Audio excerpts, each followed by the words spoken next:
అవసరానికి వాడుకుని పని అయిపోగానే కన్న తల్లిని కరివేపాకులా తీసి పారేయాలనుకుంటున్నారు ఆ కొడుకు కోడలు. కానీ ఆ అమ్మ తీసుకున్న ఒక్క నిర్ణయం వాళ్ళ జీవితాల్ని ఎలా తలకిందులు చేసిందో తెలుసా? కన్న తల్లి ప్రేమను చులకనగా చూస్తే ఏమవుతుందో, ఆస్తి కోసం అమ్మ అమ్మ అని తిరిగే వాళ్ళకి ఎలాంటి శాస్తి జరుగుతుందో ఈ కథ వింటే మీ కళ్ళలో నీళ్లు తిరుగుతాయి. చివరి వరకు చూడండి. క్లైమాక్స్లో ఆ తల్లి ఇచ్చిన షాక్ మామూలుగా ఉండదు. ఈ కథ ప్రతి కొడుకు కోడలు తప్పకుండా తెలుసుకోవాలి. ఒక ఊరిలో పార్వతమ్మ అనే ఒక ఇల్లాలు ఉండేది.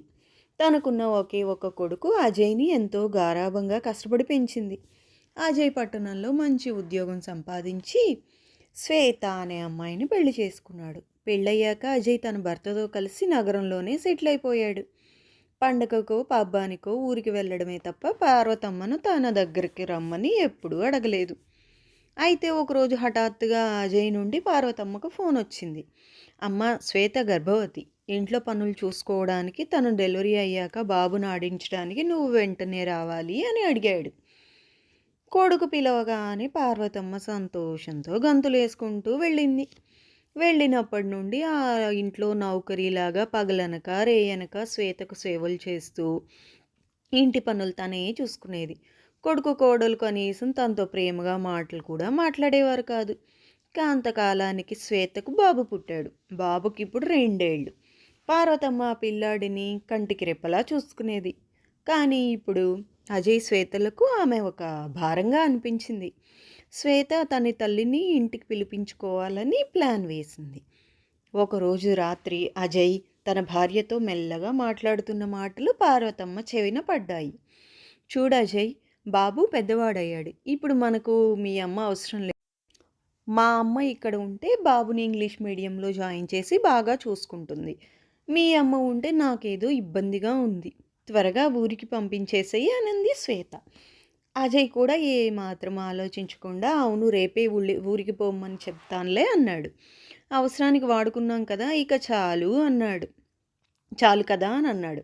మరుసటి రోజు ఉదయం అజయ్ భయపడుతూనే పార్వతమ్మ దగ్గరకు వచ్చి, అమ్మ, బాబు పెద్దవాడయ్యాడు కదా, ఇక నువ్వు ఊపిరాడడం లేదనిపిస్తుంది నీకు ఇక్కడ, అందుకే రేపు నిన్ను ఊర్లో వదిలి వస్తాను అన్నాడు. ఆ మాట వినగానే పార్వతమ్మ గుండె తరుక్కుపోయింది. కొడుకు తనను వాడుకుని వదిలేస్తున్నాడు అని చెప్పి అర్థమైంది. అప్పుడే పార్వతమ్మ ముఖంలో ఒక వింతైన నవ్వు మెరిసింది. ఆమె తన పెట్టెలో నుండి కొన్ని పాత కాగితాలు తీసి అజయ్ ముందు పెట్టింది. అజయ్, ఇవి నీ తండ్రి నీ పేరు మీద రాసిన ఆస్తిపత్రాలు అనుకుంటున్నావేమో. కాదు, ఇవి నేను ఊర్లో కొన్న 10 ఎకరాల భూమి కాగితాలు. దీని విలువ ఇప్పుడు కోట్లలో ఉంది. నువ్వు నన్ను కేవలం నీ అవసరానికి మాత్రమే వాడుకుంటున్నావని నాకు తెలుసు ముందే. కానీ నా మనవడి మీద ప్రేమతో ఇన్నాళ్ళు భరించాను. కోడలు తన తల్లిని తెచ్చుకోవాలనుకుంది కదా, సంతోషం. కానీ గుర్తుంచుకో, నువ్వు పుట్టినప్పుడు నీ కన్నీళ్లు తుడిచింది నేను, నీకు నడక నేర్పింది నేను. ఆస్తి కోసం అమ్మ అమ్మ అని తిరిగే నీకు నీ కన్న తల్లి తెలివితేటలేంటో ఇప్పుడు చూపిస్తాను అని గట్టిగా చెప్పింది. వెంటనే పార్వతమ్మ తన కోడలు వైపు తిరిగి, నీకు నీ అమ్మ కావాలి, కానీ నీ భర్తను కన్న తల్లి వద్దు కదా. సరే, ఈ ఆస్తిలో నీకు ఒక్క పైసా కూడా రాదు. దీన్నంతా నేను ఒక అనాథ శరణాలయానికి రాసి ఇచ్చేస్తున్నాను. నీ అవసరం తీరిపోయాక నన్ను వెళ్ళమంటున్నావు కదా, నేను వెళ్తున్నాను. కానీ నా కొడుకుని ఒక మనిషిగా మార్చడంలో విఫలమయ్యానని నాకు ఈరోజు అర్థమైంది అంటూ అజయ్ ముఖం మీద ఒక్కటి తగిలించింది. ఆ దెబ్బ పార్వతమ్మ వేసిన చెంపదెబ్బ కాదు, అజయ్ స్వార్థానికి పడిన గొడ్డలి పెట్టు.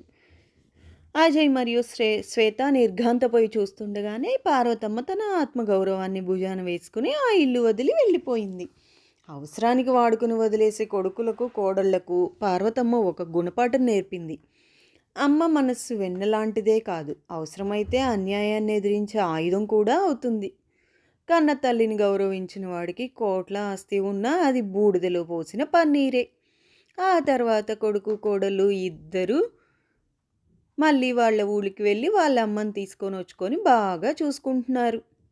ఓకే ఫ్రెండ్స్, ఈ కథ మీకు మనసును తాకితే నిజమైన అమ్మ ప్రేమ విలువను అందరికీ తెలియజేయడానికి ఈ వీడియోను తప్పకుండా లైక్ చేయండి. మీ మిత్రులకు, కుటుంబ సభ్యులకు షేర్ చేయండి.